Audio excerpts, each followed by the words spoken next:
Hi hello నమస్తే, welcome to our channel. ఈరోజు మనం చెప్పుకోబోయే కథ పేరు నా పేరేంటో చెప్పరు. ఇల్లాలు కాకపూర్వం ఓ యువతి చదువు, సంధ్య, తెలివి, చాకచక్యం, సమయస్ఫూర్తి, హాస్యం, లాస్యం అన్నీ కలిగిన అమ్మాయి. అమ్మాయి అందం, తెలివి, వాళ్ళ నాన్న ఇచ్చిన కట్నం బాగా నచ్చిన ఓ చిన్నవాడు ఆ అమ్మాయి మెడలో మూడు ముళ్ళు వేసి ఓ ఇంటికి ఇల్లాన్ని చేసి, ఇదిగో అమ్మడు, ఈ ఇల్లు నీది అని చెప్పాడు. ఆ ఇల్లాలు వెంటనే బయట నడుముకు బిగించి ఇంటిని అందంగా అలికి ముగ్గులు పెట్టింది. ఆ చిన్నవాడు వెంటనే ఆ ఇల్లాన్ని మెచ్చుకొని, నువ్వు ఇల్లు అలకటంలో నేర్పరివి, ముగ్గులు వేయడంలో అంతకన్నా నేర్పరివి, శబాష్, కీప్ ఇట్ అప్ అని ఇంగ్లీష్లో మెచ్చుకొని భుజం తట్టాడు. దాంతో ఆ ఇల్లాలు తెగ మురిసిపోయి ఇల్లలకటమే ధ్యేయంగా తన జీవితాన్ని కొనసాగించింది. ఎల్లప్పుడూ ఇంటిని పరిశుభ్రంగా అలికి రంగురంగుల రంగవల్లికలు తీర్చిదిద్దింది. ఆ విధంగా ఆమె జీవితం 3 అలుకుగుడ్డలు 6 ముగ్గుబుట్టలుగా సాగిపోతూ వచ్చింది. కానీ ఒకనాడు ఆ ఇల్లాలు అలుకుతూ నా పేరేమిటి చెప్పమా అనుకుంది. అలా అనుకుని ఉలిక్కి పడింది. చేతిలో అలుకుగుడ్డ, ముగ్గుబుట్ట అక్కడ పడేసి కిటికీ దగ్గర నిలబడి తలకొక్కుంటూ నా పేరేమిటి అని తెగ ఆలోచించింది. ఎదురుగా ఇంటికి నేమ్ బోర్డు వేలాడుతుంది. Mrs M Suhasini MA PhD, principal ex college అని ఉంది. అవును, అలాగే తనకి ఓ పేరుండాలి కదా, ఇలా మర్చిపోయానేమిటి, ఇళ్ళకే సంబరంలో పేరు మర్చిపోయాను, ఇప్పుడు ఎలాగా అనుకుంది ఆ ఇల్లాలు. కంగారు పడిపోయింది. మనసంతా చికాగ్గా అయిపోయింది. ఎలాగో ఆ పూటకి ఇల్లలకడం కానించింది.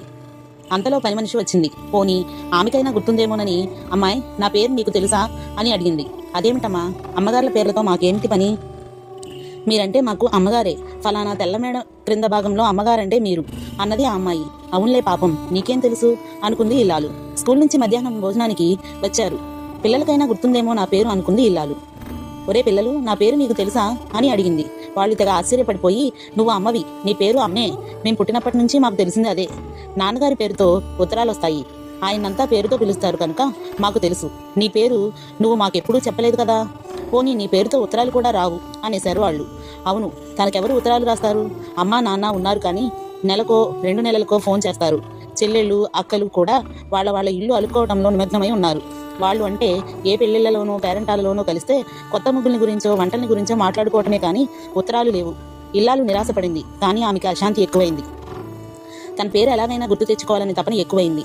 అంతలో పక్కింటావిడ పేరెంటం పిలవడానికి వచ్చింది. పోనీ ఆవిడికైనా గుర్తుందేమోనని అడిగితే ఆవిడ కిసుక్కున నవ్వేసి, మరే మీ పేరు నేను అడగాలేదు, మీరు చెప్పాలేదు. కుడి చేతి వైపు తెల్లమేడావిడ, అల్లదిగో ఆ మందుల కంపెనీ మేనేజర్ గారి భార్య అనో, లేకపోతే తెల్లగా పొడుగ్గా ఉంటుందే ఆవిడ అనో చెప్పుకుంటాం అంతే అనేసింది ఆ ఇల్లాలు. ఇంకా లాభం లేదు. పిల్లల స్నేహితులు మాత్రం ఏం చెప్తారు, వాళ్ళకి కమలా వాళ్ళ అమ్మ అనో ఆంటీ అనో తెలుసు. ఇక భర్తగారు ఒక్కరే శరణ్యం, ఆయనకే గుర్తుంటే ఉండాలి. రాత్రి భోజనాల దగ్గర అడిగింది, ఏమండి, నా పేరు మర్చిపోయానండి, మీకు గుర్తుంటే చెప్పరా.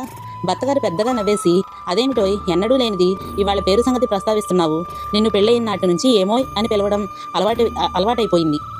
నువ్వు కూడా అలా పిలవకండి, నా పేరు నాకుంది కదా అని చెప్పలేదు, అందుకని నేను మర్చిపోయాను. ఇప్పుడేం, నిన్నందరూ మిస్సెస్ మూర్తి అంటారు కదా అన్నాడు. మిస్సెస్ మూర్తి కాదండి, నా అసలు పేరు నాకు కావాలి. ఎలాగిప్పుడు అన్నది ఆవేదనగా.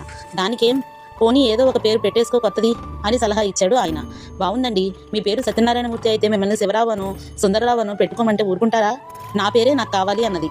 బాగానే ఉంది, చదువుకున్నావు కదా, సర్టిఫికెట్ల మీద పేరుంటుంది కదా, ఆ మాత్రం కామన్ సెన్స్ లేకపోతే ఎలా, చూసుకో వెళ్ళి అని సలహా ఇచ్చాడు ఆయన. మళ్ళీ ఇల్లాలు సర్టిఫికెట్ల కోసం హోరాహోరీ వెతికింది. బీరువాల పట్టు చీరలు, షిఫాన్ చీరలు, నేత చీరలు, వాయిల్ చీరలు, వాటి మ్యాచింగ్ జాకెట్లు, లంగాలు, గాజులు, పూసలు, ముత్యాలు, పిన్నులు, కుంకుమ భరణలు, గంధం గిన్నెలు, వెండి కంచాలు, బంగారు నగలు అన్నీ పొందికగా అమర్చి ఉన్నాయే కానీ అందులో ఎక్కడా సర్టిఫికెట్ల జాడలేదు. అవును, తను పెళ్ళైన తర్వాత ఇక్కడికి వచ్చేటప్పుడు అవి తెచ్చుకోలేదు. అవునండి, నేను అవి ఇక్కడికి తెచ్చుకోలేదు. నేను మా ఊరు వెళ్ళి ఆ సర్టిఫికెట్లు వెతుక్కొని నా పేరు అడిగి తెలుసుకుని 2 రోజుల్లో వచ్చేస్తాను అని అడిగింది భర్తని. బాగానే ఉంది, పేరు కోసం ఊరెళ్ళాలా ఏం, నువ్వు ఊరెళ్తే ఈ 2 రోజులు ఇల్లు ఎవరు అలుకుతారు అన్నాడు నాదుడు. అవును నిజమే, మరి తనందరికన్నా బాగా అలుగుతుందని కదా ఆ పని ఎవరిని చేయనివ్వలేదు ఇన్నాళ్ళు. ఎవరి పనులు వాళ్ళకున్నాయి, ఆయనకి ఉద్యోగం, పిల్లలకు చదువులు, వాళ్ళకెందుకులే శ్రమ పాపం అనుకుని తనే ఆ పని చేస్తూ వచ్చింది. వాళ్ళకి అసలు చేత కాదు మరి. అయినా పేరు తెలియకుండా ఎలా బ్రతకటం, ఇన్నాళ్ళు ఆ విషయం గుర్తు రాలేదు కనుక సరిపోయింది. కానీ గుర్తొచ్చాక కష్టంగానే ఉంది. 2 రోజులు ఎలాగైనా కష్టపడండి, నేను వెళ్ళి నా పేరు కనుక్కొని రాకపోతే బ్రతకలేకుండా ఉన్నాను అని బ్రతిమలాడి బయటపడింది ఇల్లాలు.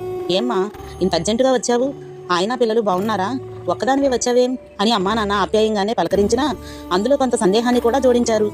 వచ్చిన పని వెంటనే గుర్తుకొచ్చి, అమ్మా నా పేరేమిటో చెప్పమ్మా అని అడిగింది ఎంతో దీనంగా ఇల్లాలు. అదేమిటమ్మా, నువ్వు మా పెద్దమ్మాయివి, నీకు బిఏ దాకా చదువు చెప్పింది, 50,000 కట్నం ఇచ్చి పెళ్లి చేశాం, 2 పురుళ్ళు పోసాం, ప్రతి పురుటికి ఆసుపత్రి ఖర్చులు మేమే భరించాం. నీకు 2 పిల్లలు, మీ ఆయనకి మంచి ఉద్యోగం, చాలా మంచివాడు కూడాను. నీ పిల్లలు బుద్ధిమంతులు. నా చరిత్ర కాదమ్మా, నా పేరు కావాలమ్మా నాకు. పోనీ నా సర్టిఫికెట్లు ఎక్కడున్నాయో చెప్పు.